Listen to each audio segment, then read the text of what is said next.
지난 시간에 우리가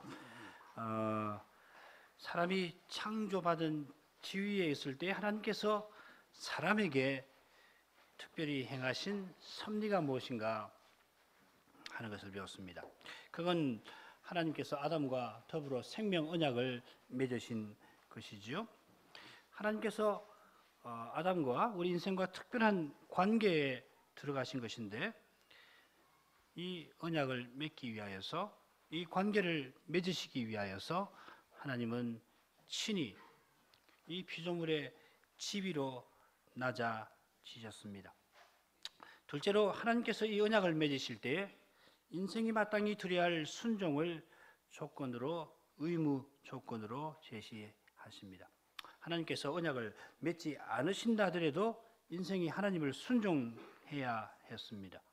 인생이 순종을 한다고 해서 특별히 잘하는 것도 아니고 순종하지 않는 것이 실로 이상한 것이었습니다. 그러니까 이 언약의 조건은, 언약의 의무는 사람을 특별히 억제하는 것이 아니었습니다.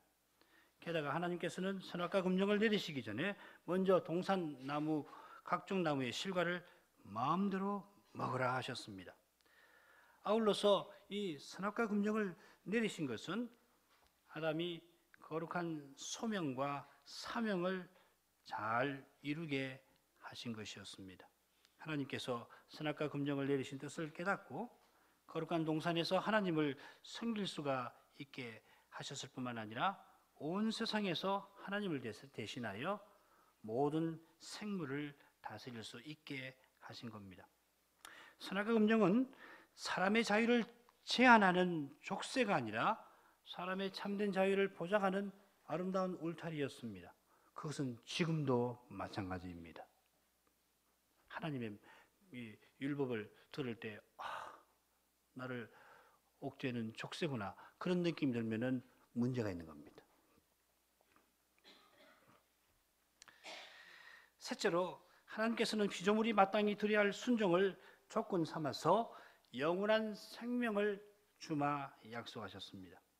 바로 이 사실에서 생명 언약이라고 하는 이 소유리 문답의 용어가 거기서 나왔을 겁니다.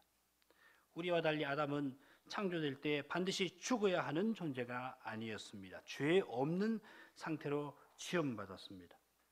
우리가 그리스도 안에서만 겨우 짐작해 볼 만한, 다 짐작 못합니다. 아담이 어떤 상태였을까?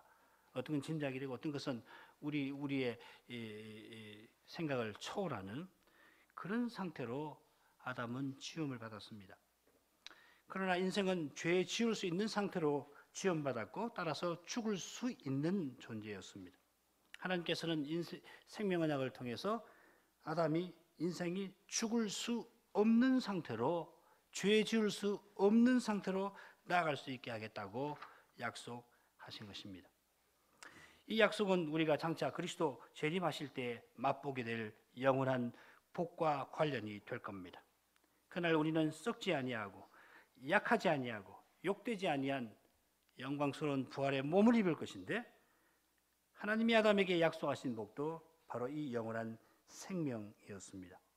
그러므로 하나님이 사람을 얼마나 고귀하게 창조하셨는지, 특별히 이 선악과 금령을 잘 살피면, 선악과 금령을 주시는 이 창세기 2장의 말씀을 살피면은 거기서 금방 알 수가 있습니다.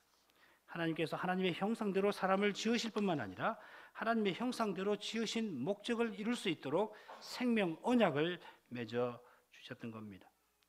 사람이 남녀로서 하나가 되어서 모든 생물을 다스려 하나님의 영광을 드러낼 수 있는 그 길이 바로 이 생명 언약의, 선악과 금령에 담겨 있었던 것입니다.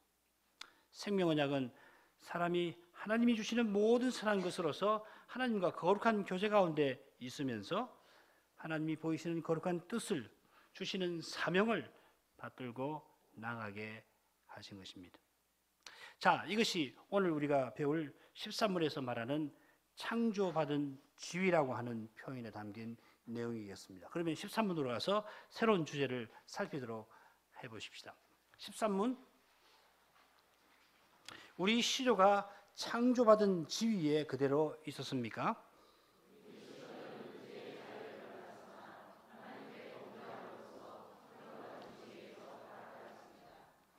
이 13문에서 우리는 사람의 범죄와 타락에 관하여 배울 것입니다. 13문부터 19문까지가 그 주제인데, 우선 13문에서 개괄적으로 우리는 먼저 우리 시조가 의지의 자유를 받았지만 하나님께 범죄하였다 하는 주제를 살필 거고, 둘째로 그 범죄로 말미암아 창조받은 지위에서, 그 복되고 거룩한 지위에서 사람이 타락하였다, 추락하였다 하는 내용을 우리가 오늘 먼저 배울 겁니다. 소요리 문답이나 대요리 문답은 창조받은 지위를 의지의 자유를 받았다, 자유의지를 받았다 하는 사실로 표현하고 있습니다. 우리가 조금 전에 복습한 대로 하나님께서 사람을 하나님의 형상대로 지으실 뿐만 아니라 더불어 생명 언약을 맺어주셨습니다. 사람은 하나님의 영광을 독특하게 드러낼 수 있도록 지원받았고, 심지어 천사보다도 더 독특하게, 또한 스스로 하나님 언약을 깨닫고 그 언약에 순종함으로 영원한 복에 이를 수 있는 그런 지위에 처음 앉게 되었습니다. 그러니까 의지의 자유를 받았다는 표현은 그저 사람이 자기의 의지로 뭘 선택할 수 있는 사실만을 가리키는 것이 아닙니다. 지금도 사람은 의지의 자유가 있지 않아요? 타락한 사람도 자유의지로 죄를 짓는 것이지 기계처럼 짓는 게 아닙니다. 아주 극단적인 경우는 이걸 분별하기가 좀 어려운 면이 있긴 합니다만은, 타락한 사람은 스스로 죄만 짓는 까닭에 어떤 점에서는 죄만 짓도록 되어 있는 것처럼 생각이 됩니다만은, 그러나 스스로 죄를 택하고 스스로 죄를 행하는 것이지 타락한 사람이 죄 짓는 기계된 것은 아닙니다. 우리가 스스로는 죄와 악밖에 내놓을 수밖에 없게 되었습니다. 없습니다만은 죄와 악을 택하고 범하는 것은 우리 자신이지 내가 아닌 다른 무엇이 내 속에 들어와서 그렇게 하도록 만드는 것이 아닙니다. 물론 인생이 죄로 말미암아 심각한 타락이 발생한 까닭에 우리 본성이 왜곡에서 생겼죠. 얼마나 심각한 문제가 생겼는지 어떤 이론으로도 설명할 수 없는 그런 상태입니다. 그러니까 어떤 학문으로도 해명할 수 없는 그런 이상 현상이 일어나는 것이 사실입니다. 가령 오늘날 중요한 이슈인 동성애를 한번 보십시다.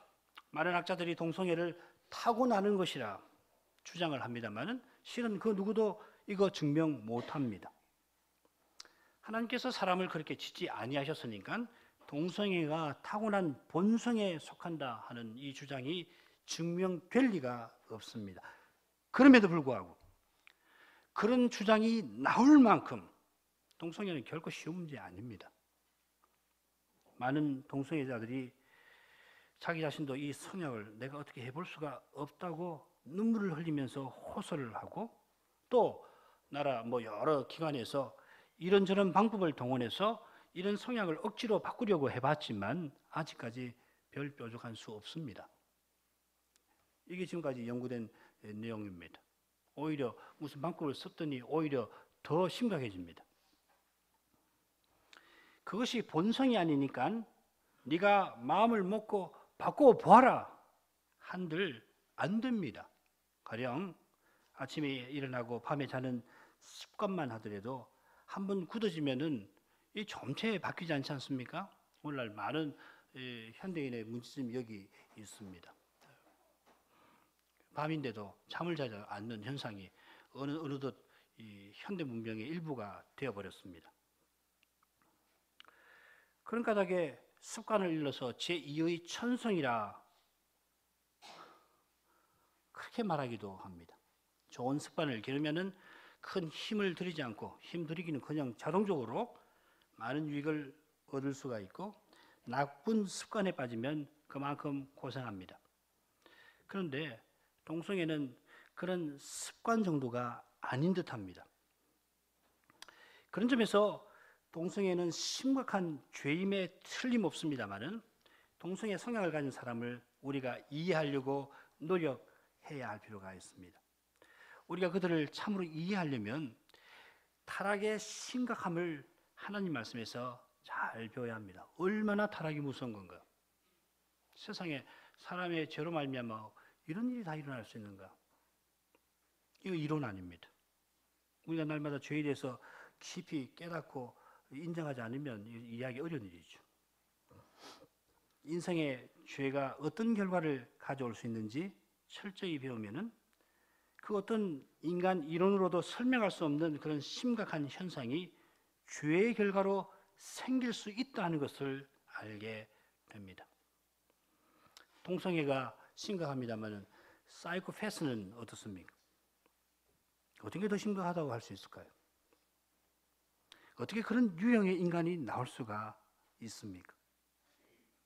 그런데 우리의 죄는 얼마든지 그런 인간을 만들어낼 만큼 끔찍한 겁니다. 나의 죄가 그런 겁니다. 그런데 모든 사람이 죄인인데 그런 두려운 유형의 인간이 되지 않는 이유가 어디 있겠습니까? 그 이유는 하나님이 날마다 온갖 선한 것을 모든 사람에게 주시는 그 사실에 있습니다. 하나님이 인생을 구원하시고 영원한 나라를 세우시려고 바로 지금 이 순간에도 생명과 호흡과 모든 선한 것을 무백성에게 주고 계십니다.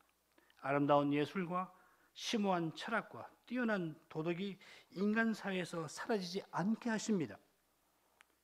인생의 마음이 죄로 물들어 있어도 가령 어린아이의 그 순진무구한 눈망울을 보고 그래도 잠시 순결을 동경하게 되지 않습니까?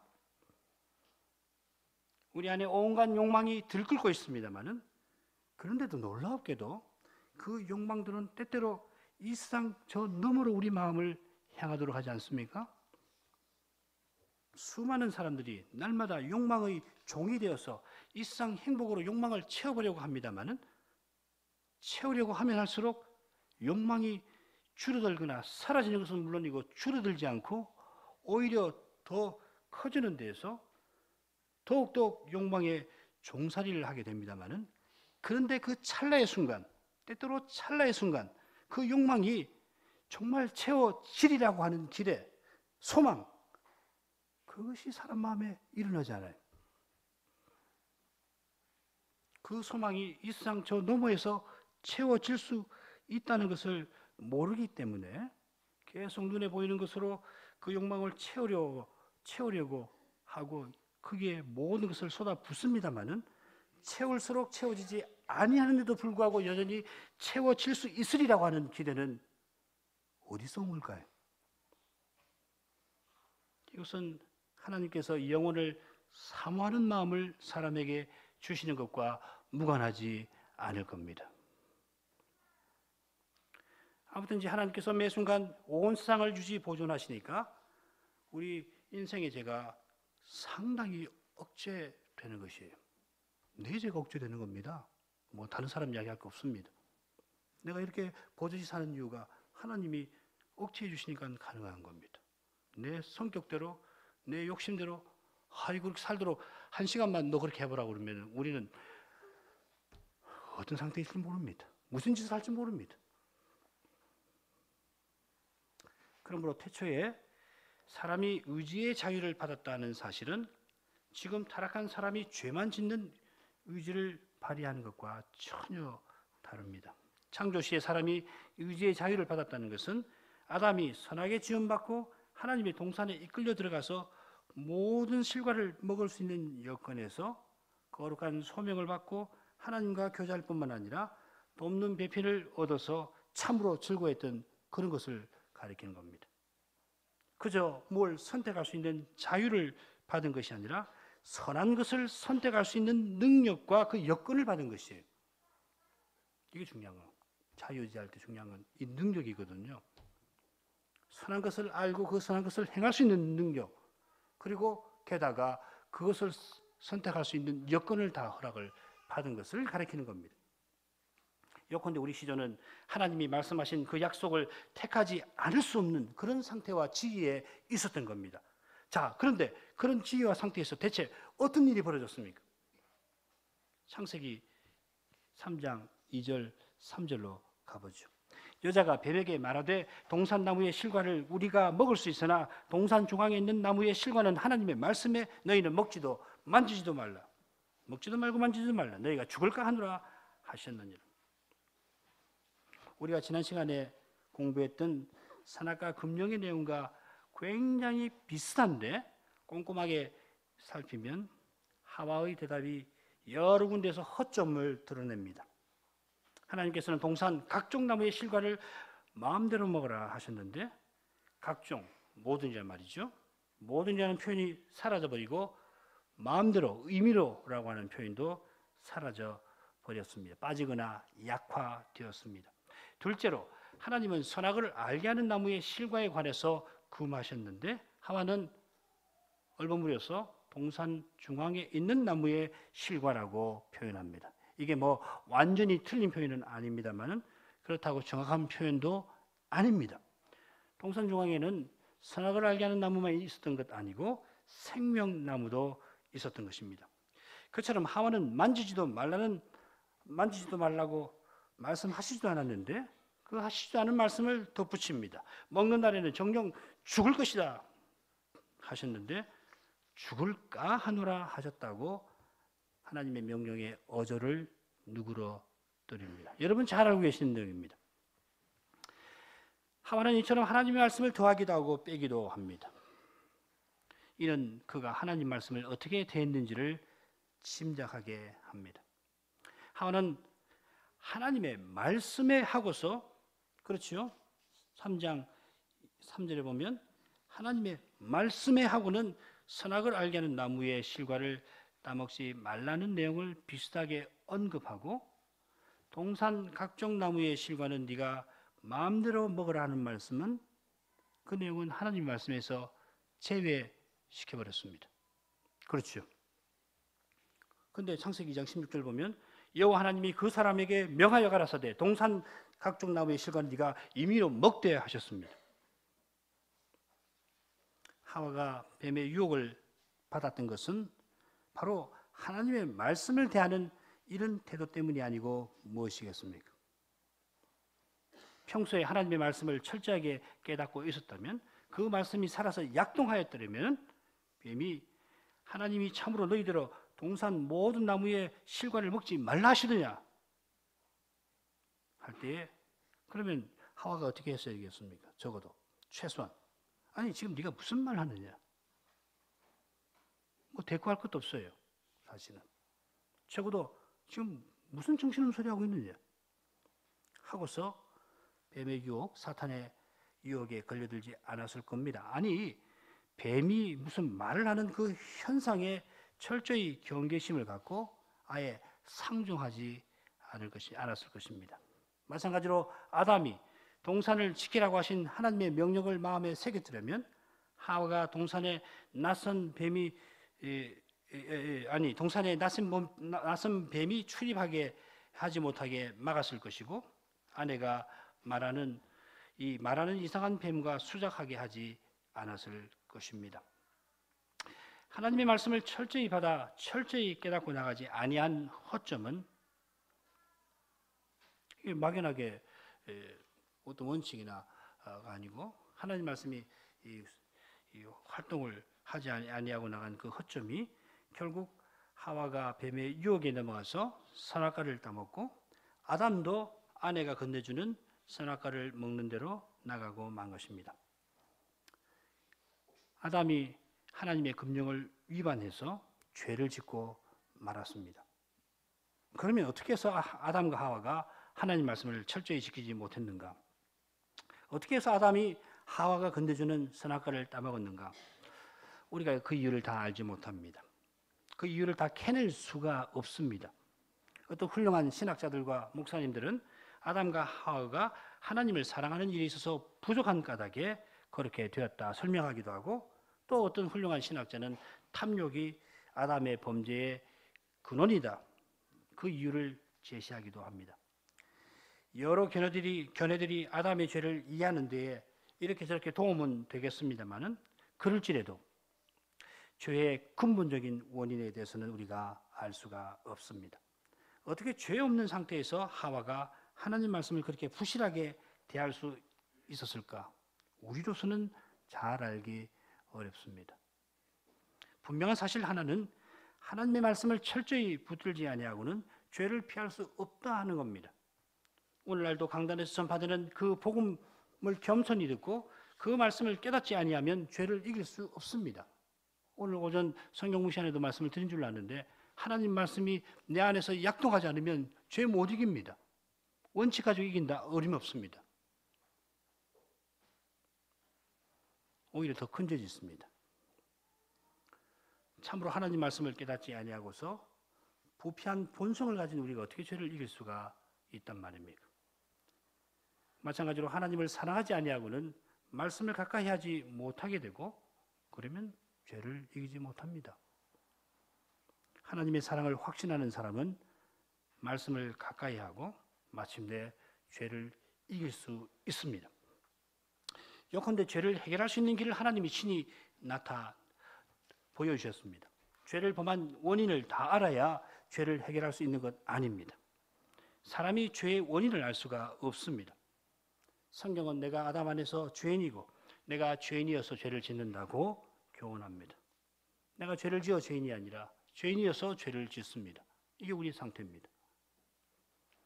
이 교훈을 겸손히 받지 아니하고 죄의 원인을 다른 데서 찾고 그래서 죄의 책임을 회피하려고 한다면 스스로 하나님이 내신 길을 저버리는 것입니다. 불가능한 일을 하려고 하는 겁니다. 반대로 내가 죄범한 것을 겸손히 인정하고 죄범한 인생을 그리스도 안에서 구원하시는 하나님을 우리는 항상 바라야 합니다. 매일, 매 순간 사죄하시는 하나님 은혜를 의지하여서 겸손히 우리가 죄인인 것을 또한 시인할 수가 있습니다. 하나님 은혜를 깨달으면 가능해요. 하나님 은혜를 깨닫지 못하면 좀처럼 자기를 인정하지 못합니다. 하나님이 나를 그리스도 안에 사랑하셨다는 것을 확신하면 인정할 수 있습니다. 얼마든지. 자, 이것이 죄를 대하는 바른 태도이고 죄를 이기는 길입니다. 아담이 선악과를 먹음으로 하나님의 언약을 저버린 까닭에 사람은 창조받은 지위에서 타락하였습니다. 이 타락이라는 말 자체가 떨어졌다는 말이죠. 타자도 그렇고 락자도 그렇습니다. 영어로도 똑같습니다. 우리 청소년들 위해서 영어를 쓰면 the fall입니다. fall, 떨어졌다는 말이죠. 떨어짐. 창조받은 지위에서 비참한 지위로 떨어졌습니다. 이 비참이라고 하는 말에는 본향에서 추방되었다, 낙원에서 추방되었다 하는 뜻도 담겨 있습니다. 자, 먼저 아담이 죄 지은 다음에 어떤 일이 있었는지 우리가 간단하게 살펴보지요. 7절로 가십시다. 이에 그들의 눈이 밝아 자기들의 몸이 벗은 줄을 알고 무화과 나무 잎을 엮어 치마를 하였더라. 사탄이 말한 것처럼 과연 그들의 눈이 밝아졌습니다. 눈이 밝아졌다고 했는데 그대로 하면 눈이 열려입니다. 그들의 눈이 열렸는데 그들이 깨닫게 된 것은 자기들의 몸이 벗었다 하는 사실입니다. 좀 더 정확히 말씀드리면 자기들이 수치스러운 상태에 있다 하는 겁니다. 외형적으로는 변화가 없습니다만 아마 물리적으로 변화가 있었는지 이건 잘 모르겠습니다. 그런 걸 말하기는 매우 어려운데 그러나 범죄 후에 그들은 수치스러운 상태에 떨어졌습니다. 전에는 하나님이 주신 순결한 상태에 있었습니다마는 부끄러움을 몰랐습니다마는 근데 마치 구정물을 뒤집어 쓴 것처럼 온통 더러워졌습니다. 얼마나 더러워졌으면은 즉시 그것을 가리지 않으면 안 될 만큼 더러워졌습니다. 세상에 자기 둘만 있고 부부입니다. 자기 둘만 서로를 보고 있습니다마는 그러나 그걸 가리지 않을 수가 없었습니다. 그 부끄러움은 다름 아니라 하나님의 거룩한 시선 때문에 생기는 겁니다. 전에는 하나님의 거룩하신 시선 앞에서도 부끄러움을 느끼지 않았을 뿐만 아니라 하나님과 거룩한 교제를 나누며 지낼 수가 있었는데 이제는 스스로 그 시선을 피하지 않을 수 없게 된 것입니다. 복된 지에서 추락하였습니다. 하나님의 시선이 있습니다. 죄 지은 사람은 이 시선을 피하려고 어둠으로 들어갑니다. 얼마나 불행합니까? 하나님의 그 자유로우신 얼굴빛, 그 환한 빛 가운데 사는 것이 복이잖아요. 하나님과 늘 교통하고 하나님의 사랑을 확신하면서 빛 가운데서 진리 안에서 행해야 할 사람이 죄를 지으면은 그 시선이 두려운 거예요. 뭔지 모릅니다. 설명해줘도 모르는 사람 많습니다. 그러나 하나님의 시선이 있어서 사람은 어둠으로 갑니다. 요한복음 3장에 그런 말씀이 있죠. 이 추락은 사람이 자기 힘으로 자기 부끄러움을 가리려고 해보지만은 그 수고가 헛된 데서도 잘 드러납니다. 겨우 한 것이 큰 무화과 나무 잎으로 가리는 겁니다. 얼마 가겠습니까? 전에는 하나님께서 사람을 순결하고도 영광스러운 존재로 만드셨을 뿐만 아니라 친히 모든 선한 것을 허락하셔서 사람이 영원한 생명으로 나올 수 있게 하셨습니다마는 이제는 사람이 스스로 더럽고 부끄러운 상태에 떨어질 뿐만 아니라 그 부끄러운 상태를 가리려고 하지만은 잠시 후에 말라버릴 나무 잎으로 겨우 가릴 뿐입니다. 타락한 이후에 사람 인생의 자랑은 수고밖에 없습니다. 게다가 사람은 수치스러운 상태에 떨어졌을 뿐만 아니라 하나님의 진노 아래에서 두려워하는 상태로 추락하였습니다. 3장 8절입니다. 그들이 날이 서늘할 때 동산에 거느시는 여호와 하나님의 음성을 듣고 아담과 그 아내가 여호와 하나님의 낯을 피하여 동산나무 사이에 숨은지라. 전에 하나님이 동산에서 부르시면은 예하고 하나님 가까이에 나아갔습니다마는 이제는 하나님의 음성에 자기 죄가 드러나고 죄에 대한 두려움에 사로잡혀서 스스로 하나님을 피합니다. 하나님께서 아담과 교제하시려고 친히 낮아지셔서 아담이 하나님을 가까이 함으로 지극히 영광스러운 자리로 점점점 나아갈 수 있게 하셨습니다마는 이제는 가까이 오시는 하나님을 두려워하면서 끝도 모를 구덩이와 같은 곳으로 추락을 하고 말았습니다. 그 누구도 헤아릴 수 없는 죄의 심연으로 계속 떨어지고 있습니다. 이 사실은 하나님께서 찾아오셔서 아담의 죄를 지적하시는 그 자리에서도 잘 드러납니다. 3장 11절 12절입니다. 가라사대 누가 너의 벗었음을 네게 과하였느냐? 내가 너더러 먹지 말라 명한 그 나무 실과를 네가 먹었느냐? 아담이 가로되 하나님이 주셔서 나와 함께 하게 하신 여자 그가 그 나무 실과를 내게 주므로 내가 먹었나이다. 하나님께서 아담의 죄를 지적하셨으면은 아담이 죄를 시인하고 하나님의 자비를 구해야 합니다만은 아담은 정확하게 반대로 처신합니다. 죄의 책임을 사랑하는 아내에게 나아가 그 아내를 주신 선물로 주신 그래서 찬송까지 했던 시를 불렀던 부르게 만들었던 그 하나님에게 전거하면서 자기를 변명합니다. 그래서 하나님을 부르는 칭호에 큰 변화가 있다는 것을 느끼죠. 하나님이 언약의 하나님은 온당한 데 없고 하나님이 그렇게 부릅니다. 그렇게 부를 수밖에 없습니다.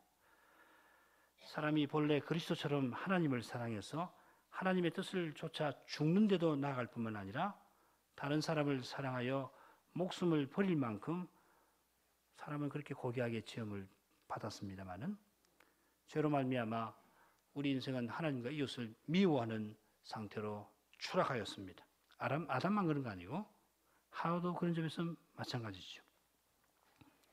그러므로 사람이 하나님의 심판을 피할래야 피할 수가 없습니다. 여자는 남자를 내주장하려고 하고 자식을 낳을 때 큰 산고를 겪어야 합니다. 남자는 종신도록 땀을 흘려 수고해야 먹을 것을 겨우 얻을 수 있고 그러나 흙으로 돌아가야 합니다. 남자만 돌아가겠습니까? 사람은 다 흙으로 돌아갑니다. 평생 사람 사이에는 미움과 다툼, 반발과 억압이 끊어지지 않을 것이고 고통과 수고와 슬픔이 그림자처럼 늘 뒤따라다니다가 마침내 모든 사람은 돌아오지 못할 그 길로 떠나야만 합니다.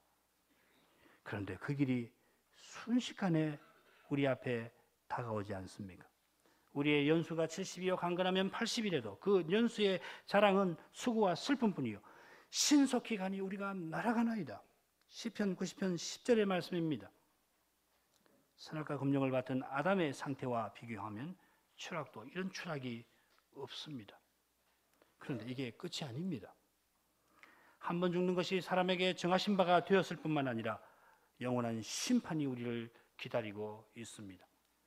히브리서 9장 27절입니다. 한 번 죽는 것은 사람에게 정하신 것이요 그 후에는 심판이 있으리니 영원한 사망이 죄인을 기다리고 있습니다. 영원히 꺼지지 아니하는 그 불못이 입을 벌리고 기다리고 있습니다.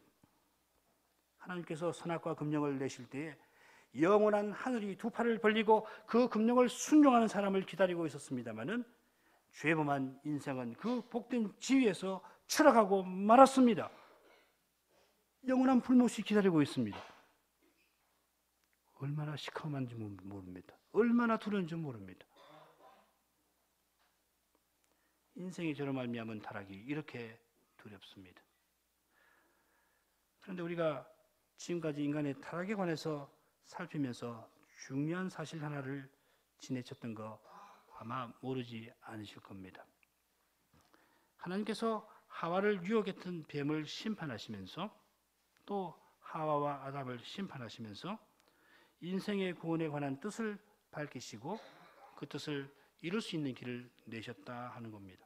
뱀이 저주를 받아 배로 다니고 종신토록 흙을 먹게 하셨습니다마는 여인의 후손이 뱀의 머리를 칠 것이라 하셨습니다. 15절 말씀이죠. 내가 너로 여자와 원수가 되게 하고 너의 후손도 여자의 후손과 원수가 되게 하리니 여자의 후손은 내 머리를 상하게 할 것이요 너는 그 발꿈치를 상하게 할 것이니라.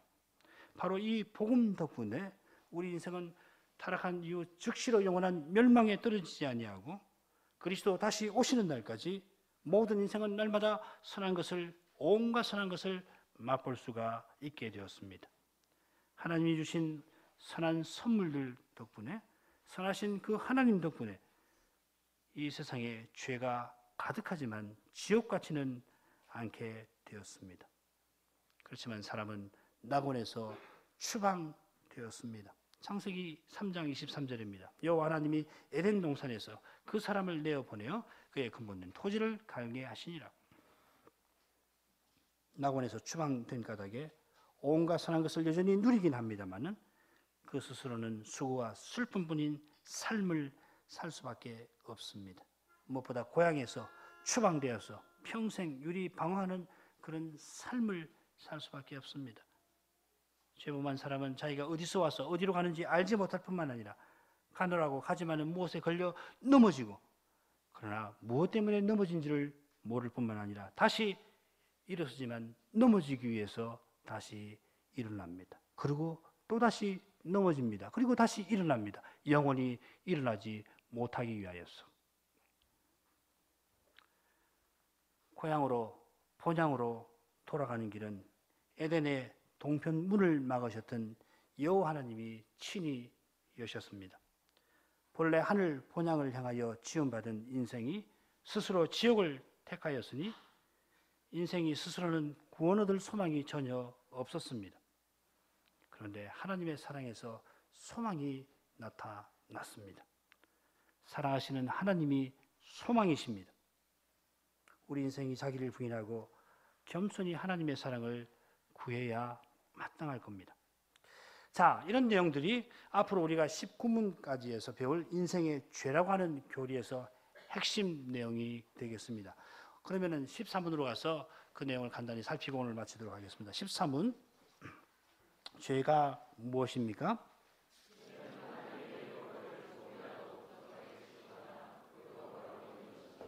세 가지 주제를 생각하겠습니다. 첫째, 죄는 하나님의 율법을 위반하는 것입니다. 둘째로 그 율법을 조금이라도 부족하게 지키면 그것도 죄입니다.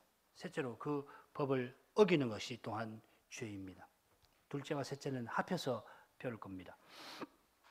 먼저 죄는 하나님의 율법을 위반하는 것입니다. 좀 더 정확하게 표현한다면 말씀하시는 하나님, 그 하나님의 말씀을 듣지 아니하고 명령하시는 하나님께 불순종하는 겁니다. 예컨대 사람이 죄를 범한다 하는 것은 무엇보다도 또한 궁극적으로 하나님께 범죄하는 겁니다. 죄는 하나님의 율법을 어기는 것이라고 할 때 언제든지 강조되어야 할 점은 하나님의 율법입니다. 이 하나님의 율법은 하나님이 명하신 겁니다. 하나님이 십계명을 내리실 때 친히 율법을 반포하시기도 했고 모세를 통해서 이스라엘에게 율법을 친히 내리셨습니다. 마찬가지로 태초에 하나님께서 친히 사람에게 말씀하셨고 아담에게 선악과 금령을 주셨습니다. 하나님이 선악과 금령을 내리실 때 사람과 특별한 관계를 수립하셨습니다. 그러니까 아담이 선악과 금령을 위반하는 것은 그저 하나의 법을 어긴 것 정도가 아니라 하나님과 특별한 관계에 들어가게 하신 그 사랑을 저버리는 것입니다. 창조주 하나님께서 사람과 특별한 관계를 맺으시려고 얼마나 낮아지셨는지 우리 지난 시간 공부했습니다. 그 관계를 통해서 사람을 얼마나 사랑하시고 높여주셨습니까? 아담이 선악과 금령을 위반할 때에 하나님의 이런 크신 사랑과 그 거룩한 뜻을 짓밟았던 겁니다. 마찬가지로 하나님께서 모세를 통하여 내리신 모든 율법, 그 이후에 명하신 모든 율법은 하나님의 사랑과 거룩한 뜻을 담고 있습니다. 그 사랑을 가장 잘 보여주는 그 율법, 하나님의 명령이 뭡니까? 법이 뭡니까? 주 예수를 믿으라 하는 겁니다. 내 뜻은 나를 보내신 이를 믿는 것이다 하고 말씀하시면서 내가 보낸 그리스도를 믿으라 하는 것이 하나님의 율법, 사랑을 나타내는 율법의 대표적인 것이 될 겁니다. 그러므로 죄는 하나님의 이런 사랑과 뜻을 짓밟고 사랑하시고 거룩하신 하나님을 멸시하는 겁니다. 그런 점에서 다윗이 자기가 밧세바와 더불어 범죄한 후에 나단 예언자의 책망을 받고 회개할 때 고백한 말이 의미심장합니다. 시편 51편 4절입니다. 내가 주께만 범죄하여 주의 목전에 악을 행하여 싸우니 주께서 말씀하실 때 의로우시다 하고 판단하실 때 순전하시다 하리이다. 여러분, 다윗이 내가 주께만 범죄하였습니다. 이 말이 자기 죄를 변명하는 말 아니지요. 오히려 자기 죄가 얼마나 심각한가를 인정하는 말입니다. 3절 보십시오. 자기 죄가 항상 자기 앞에 있다고 합니다. 나는 죄인이라는 겁니다. 핑계할 수 없다는 겁니다. 그리고 5절 보십시오. 나는 죄인으로 났습니다. 나는 죄인으로 나서 죄를 지었습니다 하는 겁니다. 그러므로 내가 주께만 범죄하였다는 말은 내가 다른 사람에게 죄 짓지 아니하였다는 말이 아니라 내 모든 죄가 결국 하나님께 지은 것이라는 말입니다. 그래서 다윗이 네가 햇사람 우리아를 죽이고 그 철을 빼앗아 너의 철을 삼았다 하는 나단의 책망을 듣고서 그때 뭐라고 했습니까? 내가 여호와께 범죄하였노라 하지 않았습니까? 사무엘하 12장 13절에 나옵니다.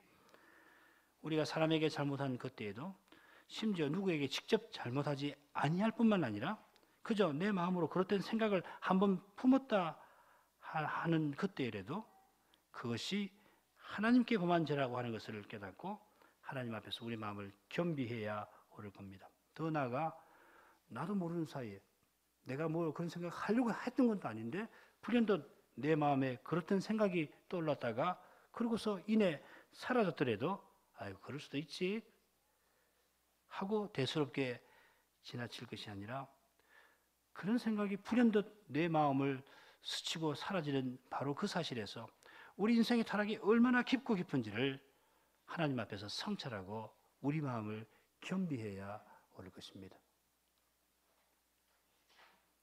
하이델베르크 여름답 11문에 표현하는 것처럼 죄는 하나님의 지극히 높으신 공의를 거슬러 짓는 것입니다. 지극히 작은 죄라도 그 죄는 온 세상을 지혜와 능력으로 통치하시는 대주제를 거슬러 행하는 겁니다. 그분의 거룩하신 통치에 순종하지 않는 겁니다.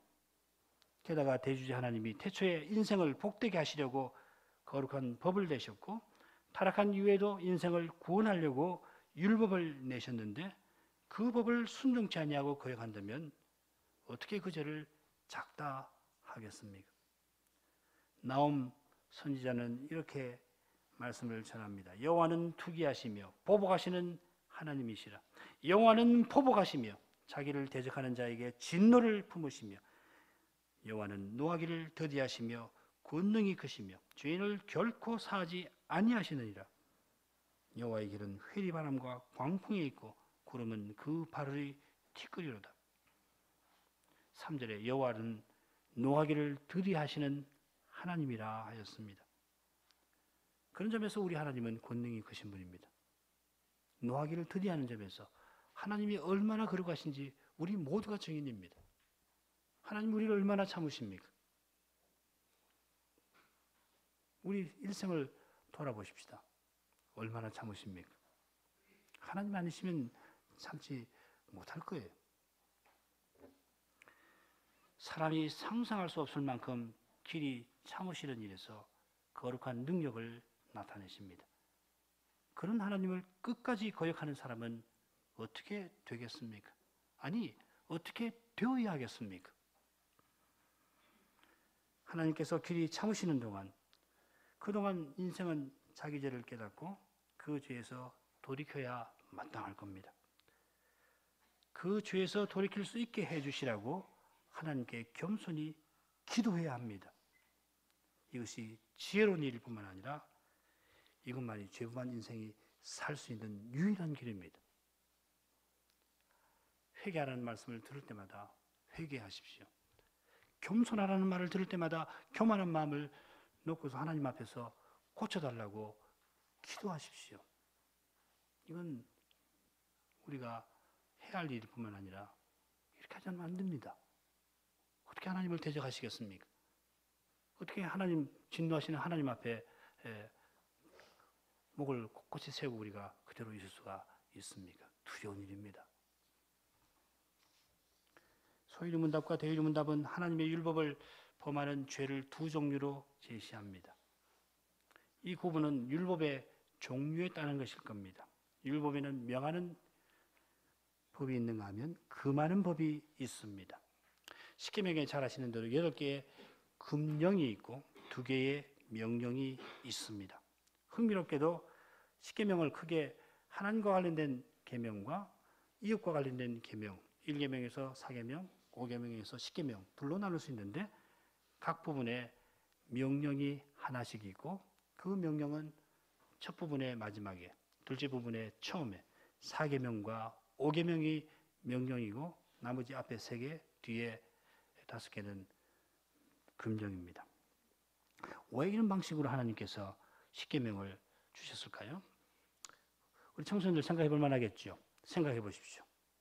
1계명하고 10계명을 비교해 보십시오. 얼마나 아름다운 질서가 있는지 여러분 금방 배울 수가 있을지 모르겠습니다. 명령을 지키지 아니하는 것을 부작위의 죄라고 부릅니다. 하라고 그랬는데 안 하니까 부작위, 하지 않는 죄라.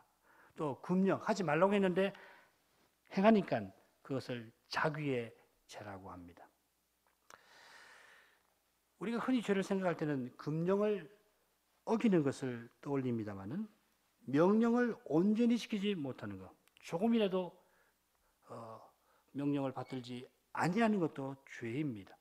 4계명, 5계명이 명령이라고 말씀드렸는데 4계명은 안식일을 거룩하게 지키라 하시는 거고 5계명은 내 부모를 공경하라 하신 겁니다.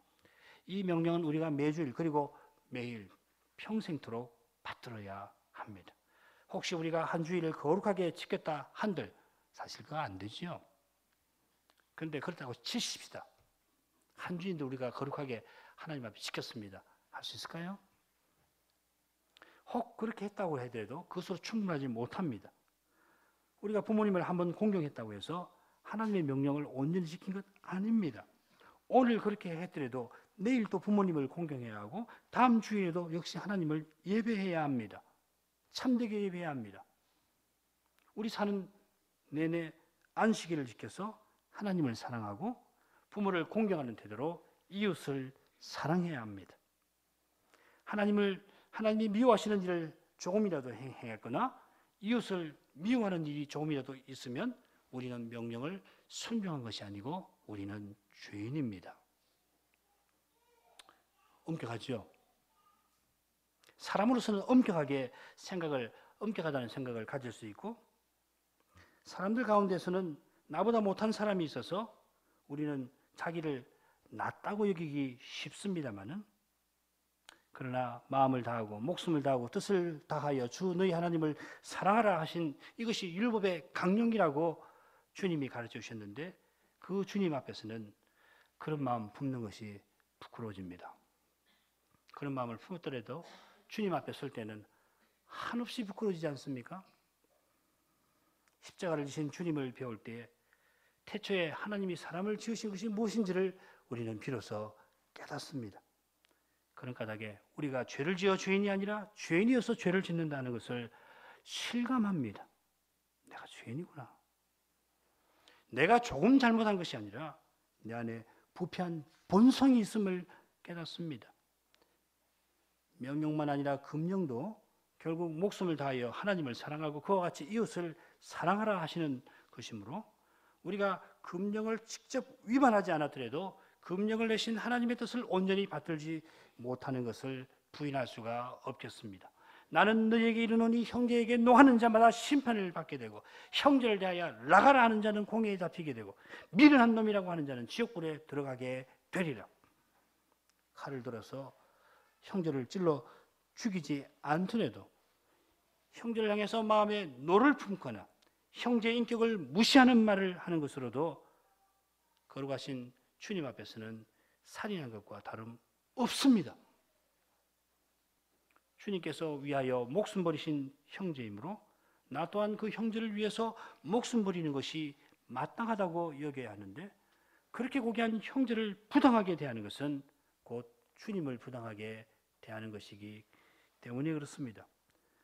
이에 임금이 대답하여 가라사대 내가 진실로 너에게 이르노니 이 지극히 작은 자 하나에게 하지 아니한 것이 곧 내게 하지 아니한 것이니라 하시리니 저희는 영벌에 의인들은 영생에 들어가리라 하시니라. 마찬가지로 야고보 선생은 주님의 말씀을 듣고서 형제를 비방하는 일에 관하여서 이렇게 경고합니다. 형제들아 피차에 비방하지 말라. 형제를 비방하는 자나 형제를 판단하는 자는 곧 율법을 비방하고 율법을 판단하는 것이라. 네가 만일 율법을 판단하면 율법의 준행자가 아니요 율법의 재판자로라. 무슨 말씀이죠? 이런 말씀 앞에서 우리가 취할 태도는 오직 하나이겠습니다. 겸손히 주님 앞에서 우리가 죄인인 것을 고백하고 성신을 의지해서 그리스도의 심정을 품고 사는 그것입니다. 이것이 죄를 이기는 유일한 길입니다. 그리고 하나님을 기쁘시게 하는 유일한 길입니다. 이렇게 살 때 우리 영혼이 참된 자유를 또한 누릴 것입니다. 다음 시간 계속 공부하겠습니다. 기도하십시다.